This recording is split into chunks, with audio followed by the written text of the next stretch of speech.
The original version of this video was uploaded to Jason Verney's YouTube channel, where it and many other videos, podcasts, snippets and films can be found. That channel can be found at youtube.com/Jason Verney. Hi Jay, this is Tim calling in for the Not So Korean podcast. And more from Tim later.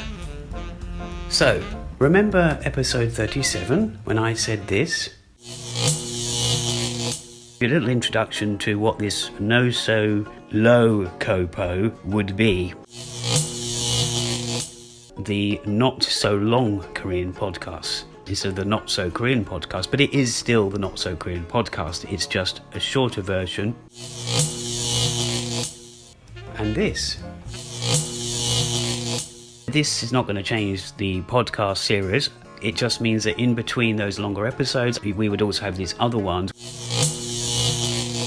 Well, in episode 40, you're going to hear the first of the NoSoLOKoPo episodes, the Not So Long Korean podcast. And we focus on this particular Korean topic, the Korean diaspora in film and Mark Kermode. And if you stay to the end of this short podcast, you'll also hear Tim, who hasn't been on the show for the last few episodes. And he mentions some information that I didn't talk about in this episode regarding a particular Korean related film. It's actually a film we've both seen. He saw it in London and I saw it in Korea, and we've actually discussed it sort of off air before. So without further ado, let's bring you into the episode. Enjoy.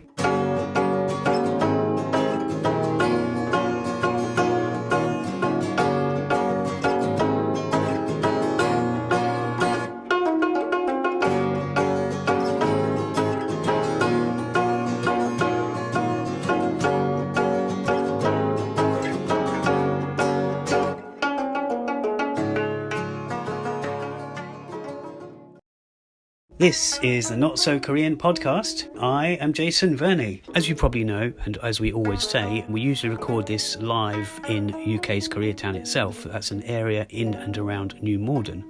Yes, that's the largest Koreatown and Korean community in Europe. But I must add a quick statement from me, Jay, before passing you over to myself, on the fly and on the move somewhere else.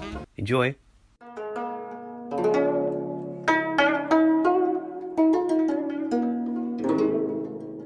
In this little episode, I'm going to talk about briefly, or as brief as I can be, to cover all this, the certain podcast with Mark Kermode and Simon Mayo.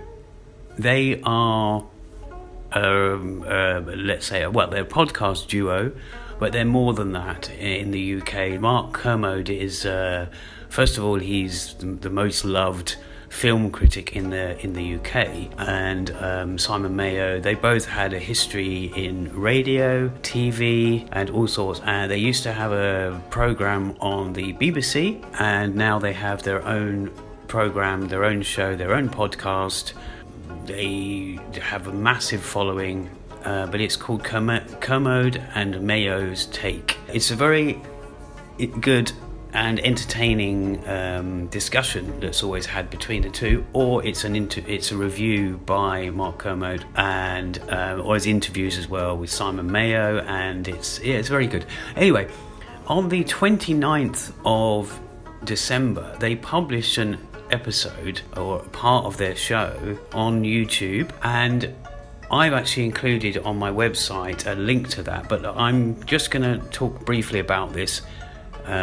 What it's regarding. Simon Mayo lists his top 5 films of the year, and one of those films is a Korean related film, a Korean diaspora related film, you could say. And Mark Kermode then goes on to do his top 5. And what astounded me was, I mean, it's as I say in this article on my website minimovie.com, I do go into it a little bit more, but it's not really a surprise that Mark Kermode first of all rates these films highly, and they're in his top 5, but also that he's got a love for Korean film.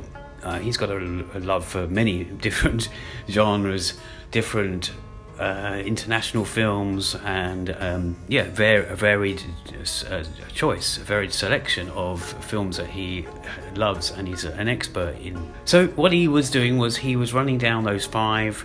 I wasn't sure what films they were going to mention, but of course Past Lives comes up. Now that's the film that's doing well right now.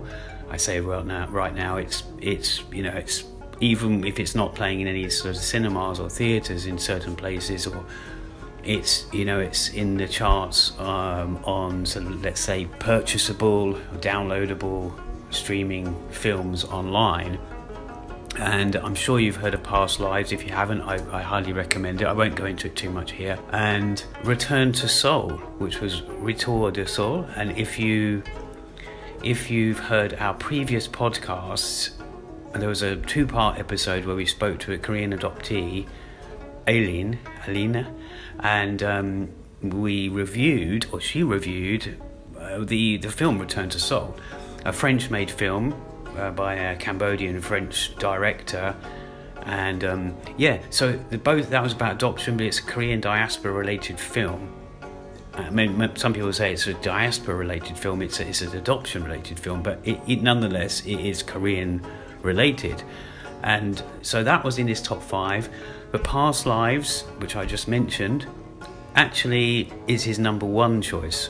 And that's all the films that have come out in the whole year. He does also preempt that list with a list of many films that many of us will know that didn't make his list, just to show that it's been such a sort of a cracking year, if you like, a great year in films, in movies. So yeah, it became as no surprise really that that he, with his passion for Korean cinema, but it's not really because of that. It's because of the way the films are made and their use of language and music and other things.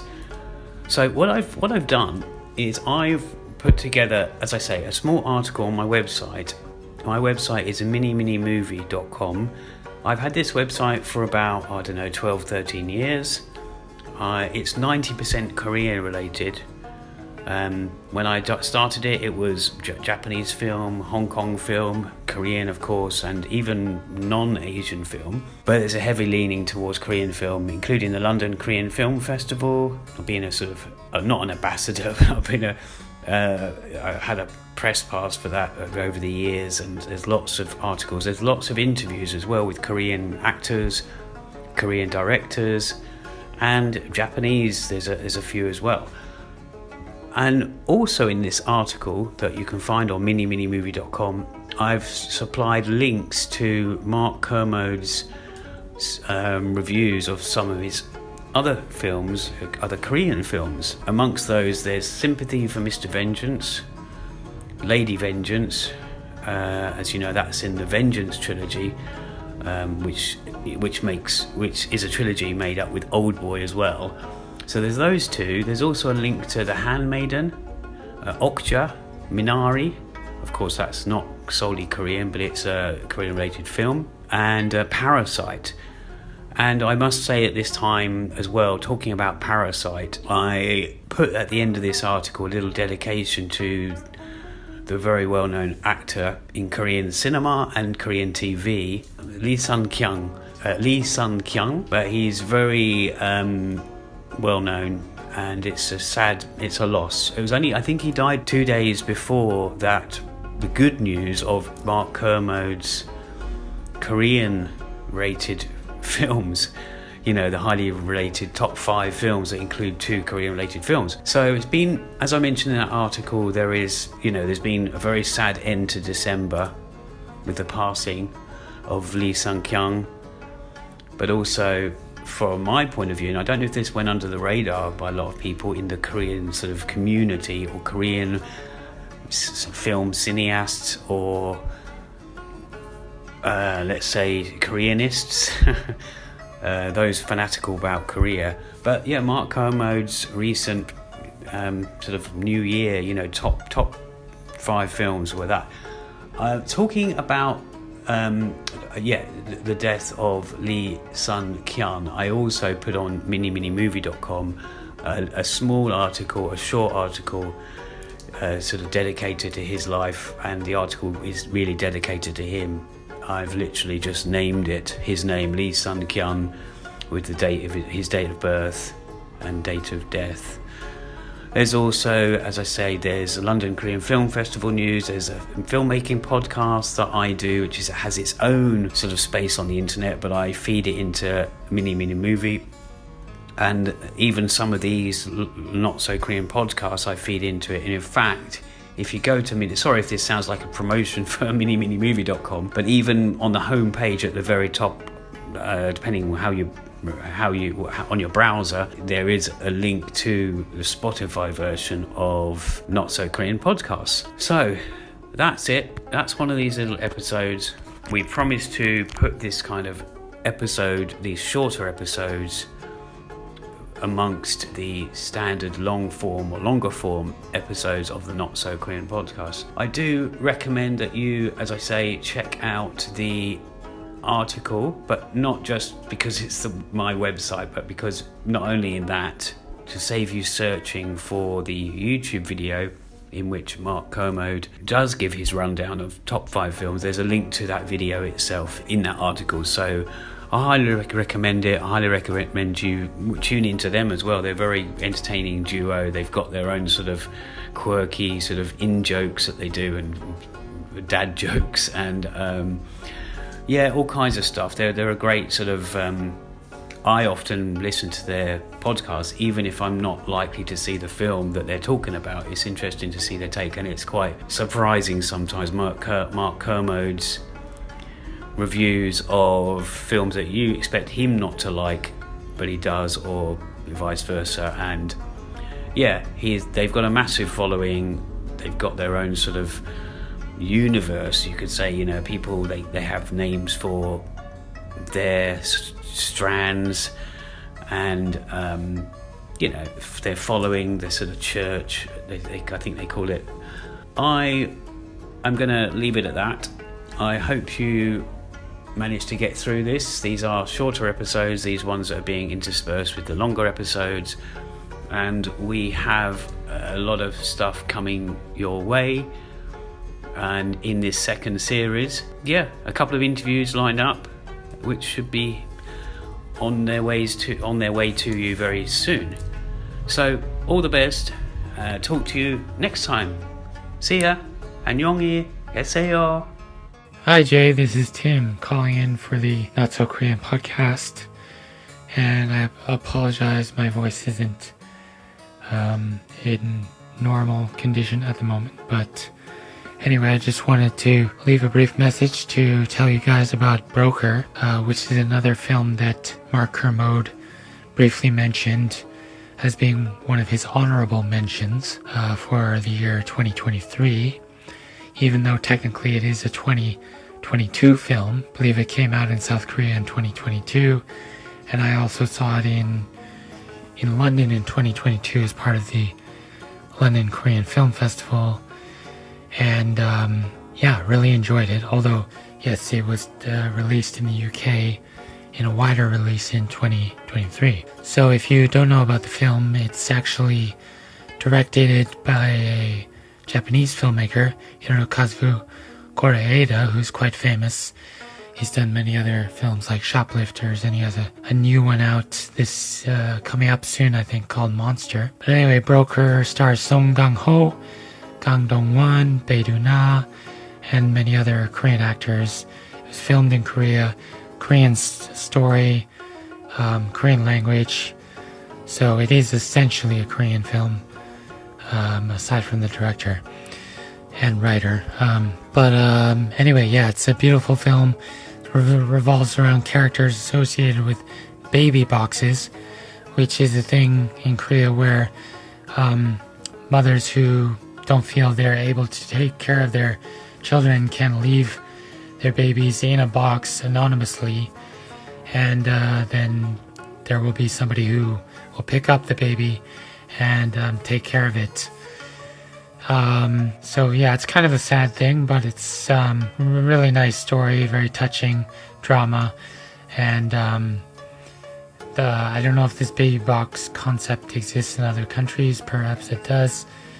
But anyway, yeah, I recommend the film. If you haven't seen it already, I think it's available on home media or streaming now, or you can rent it online somewhere. But anyway, yeah.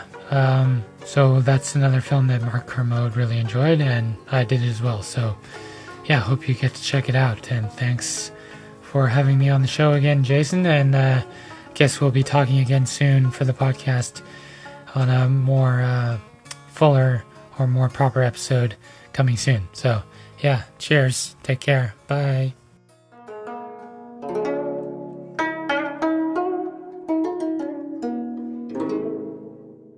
Well, we hope you enjoyed that episode. So that's all from us. 안녕히 계세요.